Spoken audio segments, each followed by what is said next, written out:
अभिनंदन, आभार और बहुत बहुत स्वागत है दोस्तों रियल न्यूज नाम के इस न्यूज वाले यूट्यूब चैनल पर।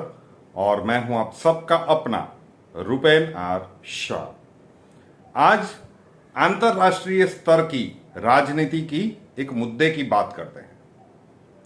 राष्ट्रीय स्तर पर अभी महाराष्ट्र का चुनाव, झारखंड का चुनाव, प्रचार अपनी चरम सीमा पर है। आज तो खत्म ही हो जाएगा, 20 तारीख को इलेक्शन है, 23 को परिणाम भी आ जाएंगे। लेकिन अंतरराष्ट्रीय स्तर पे चल क्या रहा है? जब तक यूएस प्रेसिडेंट के इलेक्शंस के रिजल्ट्स डिक्लेयर नहीं हुए थे, तब तक लेफ्ट पार्टीज जो थी, लेफ्ट पार्टी वाली सरकारें, उनकी आवाज बुलंद थी। लेकिन जिस प्रकार से डोनाल्ड ट्रंप जीते हैं, छोटा मोटा नहीं जीते साहब, लैंडस्लाइड विक्ट्री कह सकते हैं। और जिस प्रकार से उनकी जीत हुई है, उसके बाद एक सन्नाटा सा छा गया है। और ये पिक्चर देखिए जो बाइडेन साहब की। जो बाइडेन पिछले कुछ समय से अब जो बाइडेन को किस प्रकार से देख रहे हैं, क्या चित्र आपके मन मस्तिष्क के मानस पटल के ऊपर आ रहा है कि भाई ये तो वो बंदा है कि जिसकी याददाश्त चली गई है, जो भूल जाता है कि क्या बोलना है, जो भूल जाता है कि वो कहां पे खड़ा है। कितने सारे वीडियोस आपको पिछले 1 या 2 वर्षों में मिले होंगे। लेकिन ये भोला भाला चेहरा विश्व में कुछ बड़ा ही करने का खेल रच रहा है। ये कहें तो अतिशयोक्ति नहीं होगी, या फिर ये कहें कि इस चेहरे के पीछे जो असल में शासन चला रहे हैं। फॉर एग्जाम्पल कहा जाता है कथित रूप से कि ये तो वहां के, जिस प्रकार से भारतवर्ष में कहा जाता था कि कांग्रेस की, यूपीए की जो गवर्नमेंट थी, उसका मोहरा मनमोहन सिंह साहब थे और पीछे से कोई और ही चला रहा था। उसी प्रकार से कहा जाता है अमेरिका में कि जो बाइडेन तो मोहरा है, पीछे से बराक हुसैन ओबामा साहब सारा राजपाट चला रहे हैं। तो डोनाल्ड ट्रंप जीते। डोनाल्ड ट्रंप ने ये चुनाव से पहले भी अलग अलग अपनी स्पीचेस में कहा था कि if I will be elected I will stop the Wars in 24 hours. मैं 24 घंटों में युद्ध को रोक दूंगा। युद्ध के पीछे पैसे बर्बाद करने का कोई मतलब नहीं है। बहुत सारे लोगों की जिंदगियां चली गई और ये मैं रोक दूंगा। आप अगर यूएस के प्रेसिडेंट की सीट के ऊपर बैठे हैं तो आपके पास वो ताकत है कि आप 24 घंटों में ये कर सकते हैं। ये उनकी जो अंग्रेजी स्पीच थी उसका लगभग हिंदी अनुवाद है। तो जब वो जीत गए, उसके बाद 2 दिन पहले ये देखिए ये खबर आई थी, और बीबीसी न्यूज के हवाले से ये खबर है जो आपको दिखाया जा रहा है कि भाई जेलेंस्की भी कहने लगे कि अब तो ट्रंप आने वाले हैं तो ये सब कुछ रुक जाएगा।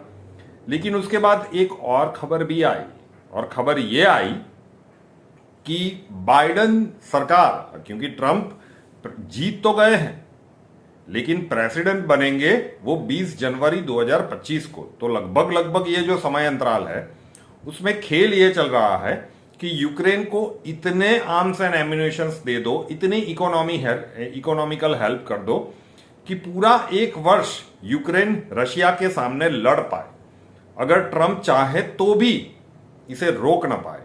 यह खबर चली थी। फिर ये बीबीसी वाला आर्टिकल आपने देखा कि जेलेंस्की कह रहा है कि भाई अब तो ये रुकना चाहिए। लेकिन उसके बाद एक और खबर आई कि जो पूरी दुनिया वालों को शॉक करके चली गई कि अमेरिका ने अभी तक जो परमिशन नहीं दी थी, अमेरिका ने कभी भी यूक्रेन को परमिशन नहीं दी थी। आर्म्स एंड एम्युनिशंस दिए थे लेकिन डिफेंस के लिए दिए थे। रशिया के अंदर डीप अटैक करने के लिए कभी भी परमिशन यूएस की तरफ से नहीं थी। वो परमिशन अब दे दी गई है कि भाई मिसाइल्स तुम्हारे पास है, लॉन्ग रेंज है, जो कुछ जितने भी शस्त्र आपके पास है, अब जहां पे अटैक करना चाहते हो आपको छुट्टी है, यू आर फ्री। मतलब आप मॉस्को के ऊपर अटैक करेंगे, आप सेंट पीटर्सबर्ग के ऊपर अटैक करेंगे, रशिया के प्रमुख स्थानों पर। सोचिए उसके बाद दृश्य क्या होगा। जो इजराइल में हमने देखा कि ईरान ने इतने सारे मिसाइल्स मारे थे, इजराइल में तो बंकर्स वगैरह थे तो लोग छुप गए। रशिया में क्या इतनी सघन व्यवस्था है?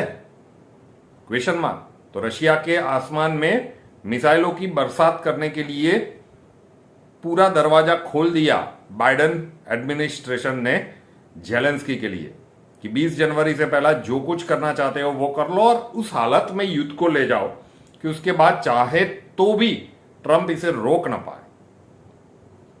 और दूसरी एक बात कहें तो अगर आपको याद होगा कि पुतिन साहब ने कुछ महीनों पहले अपना जो न्यूक्लियर डॉक्ट्रिन था उसे चेंज किया था। रशिया का जो पहला न्यूक्लियर डॉक्ट्रिन था वो ये था कि अगर सामने वाला दुश्मन देश परमाणु शक्ति नहीं है तो फिर रशिया परमाणु शस्त्रों का उपयोग नहीं करेगा। अगर वो परमाणु संपन्न देश है तो फिर रशिया परमाणु शस्त्रों का उपयोग करेगा। ये उसका पुराना डॉक्ट्रिन था, लेकिन उसमें बदलाव करके पुतिन साहब ने एक नया डॉक्ट्रिन बनाया कि अगर सामने वाला दुश्मन देश जैसे कि यूक्रेन जो परमाणु संपन्न नहीं है लेकिन उनकी जो मदद करने वाले देश हैं वो अगर परमाणु संपन्न है तो फिर ये रशिया की संप्रभुता के ऊपर गंभीर खतरा माना जाएगा और फिर रशिया परमाणु शस्त्रों का उपयोग करने के लिए फ्री रहेगा, मतलब वो कर सकता है। ये बदलाव उन्होंने किया था। तो ये अब पुतिन को प्रोवोक करने की कोशिश कर रहे हैं।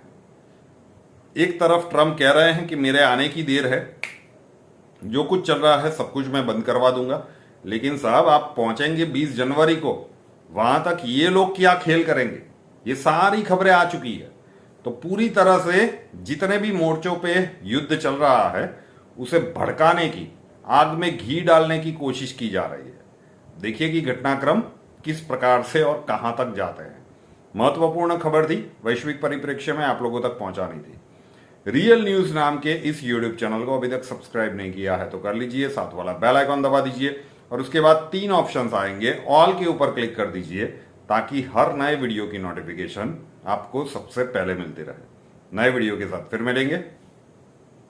जय हिंद।